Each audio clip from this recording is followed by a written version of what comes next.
कौशल्या जी को और देखते हुए महाराज दशरथ कहते हैं, कौशल्या आज मुझे एक बात याद आ रही है, बार बार मुझे वो श्राप याद आ रहा है कौशल्या। वो अंधे माता पिता मुझे श्राप दे रहे हैं कि जिस प्रकार पुत्र वियोग में मैं तड़प तड़प कर मर रहा हूं, उसी तरह महाराज दशरथ तुम भी पुत्र वियोग में तड़प तड़प कर मरोगे।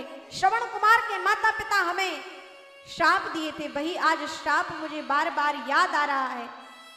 माता कौशल्या दशरथ जी की ऐसी अवस्था को देखकर, चीख पुकार को देखकर सुमित्रा जी आ गई, कैकेयी जी आ गई। महाराज दशरथ कहते हैं, सुमित्रा कौशल्या कैकेयी को मेरी दृष्टि की नजरों से हटा दो, मैं कैकेयी का मुख भी देखना नहीं चाहता हूं। इसी कलंकनी के कारण मेरे राम मुझसे दूर हुए हैं। कैकेयी यहां से चली जाओ, मैं तुम्हारा मुख भी देखना नहीं चाहता।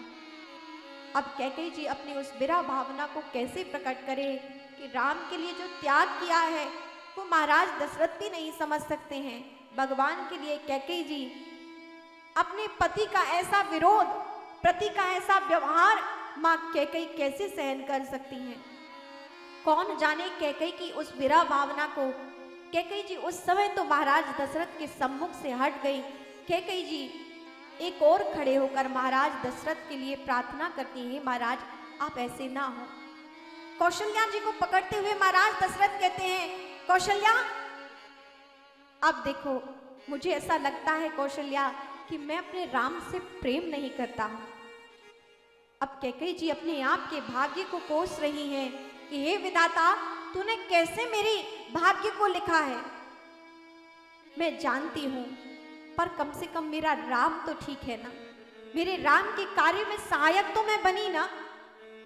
आज मेरे पति की ये दशा, पूरे राज्य की ये दशा, और मैं भी जानती हूं कि मैं अपने पुत्र का कैसा भाव सुनूंगी।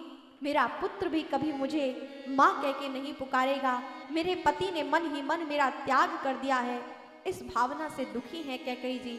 लेकिन एक और कि मेरा राम महान बनेगा, मेरे राम को पूरा जगत मर्यादा पुरुषोत्तम के नाम से जानेगा, मेरे राम का यश होगा। इस कीर्ति को तो और कौन जान सकता है। मां कैकेयी परम दुखी हैं।